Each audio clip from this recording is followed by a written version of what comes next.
ఇందాక ఒక వికారం ప్రెస్ మీట్ ఏదో వీడియో మాట్లాడి పెట్టింది మా గౌరవ ఎమ్మెల్సీ గారు చంద్రశేఖర్ రెడ్డి గారి గురించి. అయ్యా, రాయల్గా మా నాయకుడు రెడ్ క్రాస్ చైర్మన్ గా ఉండడం మీకు ఇష్టం లేకపోవడంతో మీరు పెడుతున్నటువంటి ఒత్తిళ్లకి ఆయన భయపడే రకమైతే కాదు, కానీ ప్రజాక్షేత్రంలో ఆయన ప్రజాసేవ ఎంత చేశాడనేది జిల్లా ప్రజలందరికీ తెలుసు. కరోనా టైంలో నువ్వు చెప్తున్నటువంటి మీ సారు నారాయణ గారు హైదరాబాద్ లో దాక్కుంటే మా నాయకుడు చంద్రశేఖర్ రెడ్డి గారు కరోనాని కూడా లెక్క చేయకుండా జిల్లా పేద ప్రజలకి సర్వీస్ చేసి రాష్ట్రపతి అవార్డు గ్రహీత మా గౌరవ ఎమ్మెల్సీ గారు పర్వతిరెడ్డి చంద్రశేఖర్ రెడ్డి గారు. అది నీకు తెలుసో తెలీదో అయ్యా? ఏం మాట్లాడావు?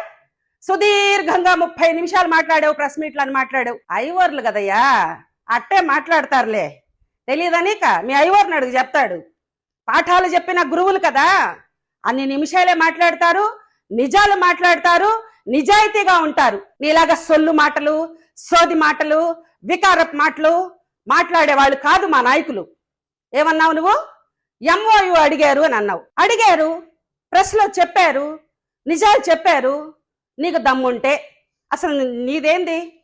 నారాయణ గారు గురించి మాట్లాడారు మా నాయకుడు. నారాయణ గారు ప్రెస్ మీట్ పెడతారు కదా, నువ్వెందుకు మధ్యలో చించుకొని మధ్యలో వచ్చేస్తావు?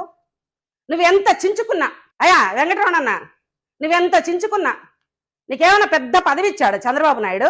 ఆ రోయల్కి మ్యాట్ వేసుకునే పదవి ఒకటి ఇచ్చాడు నీకు ఇచ్చిన పదవి అది. నువ్వు ఎగిరెగిరి దంచినా కూడా ఎంత అవమానంగా మాట్లాడుతున్నావయ్యా నువ్వు. సాటి సామాజిక వర్గం అని వాడని లేదే,